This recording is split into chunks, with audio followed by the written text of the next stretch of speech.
Hi friends, இது உங்கள் DS vlog. இப்போ நம்ம பீட்ரூட் நெல்லிக்காய் ஜூஸ் எப்படி பண்ணலான்னு பார்க்கலாம். இதுக்கு தேவையான பொருள் பீட்ரூட் 2, நெல்லிக்காய் 2, கொஞ்சம் இஞ்சி, கொஞ்சம் கருவேப்பிலை. இது எல்லாத்தையும் சேர்த்து மிக்சியில் அரைச்சிக்கலாம். எதுக்கு நம்ம பீட்ரூட் ஜூஸ் குடிக்கிறோம் அப்படின்னா, நம்ம டயட்டில் இருக்கும் போது நம்ம உடம்புல நிறையா டெட் செல்ஸ் எல்லாம் உருவாகும்.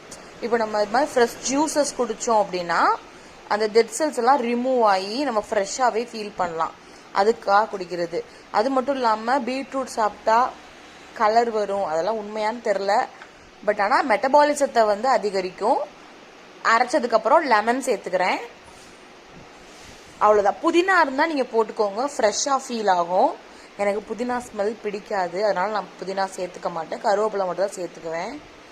இப்போ இதை நீங்கள் வீக்லி 2 or 3 days குடிச்சிட்டு வரலாம். உங்கள் மெட்டபாலிசம் ரேட்டும் அதிகரிக்கும், வேகமாக வெயிட் லாஸ் பண்ணுறதுக்குமே யூஸ்ஃபுல்லாக இருக்கும்.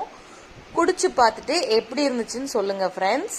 சேனலுக்கு லைக் பண்ணுங்கள், ஷேர் பண்ணுங்கள், சப்போர்ட் பண்ணுங்கள், சப்ஸ்கிரைப் பண்ண மறந்துடாதீங்க. தேங்க்ஸ் ஃபார் வாட்சிங் மீ. பாய்.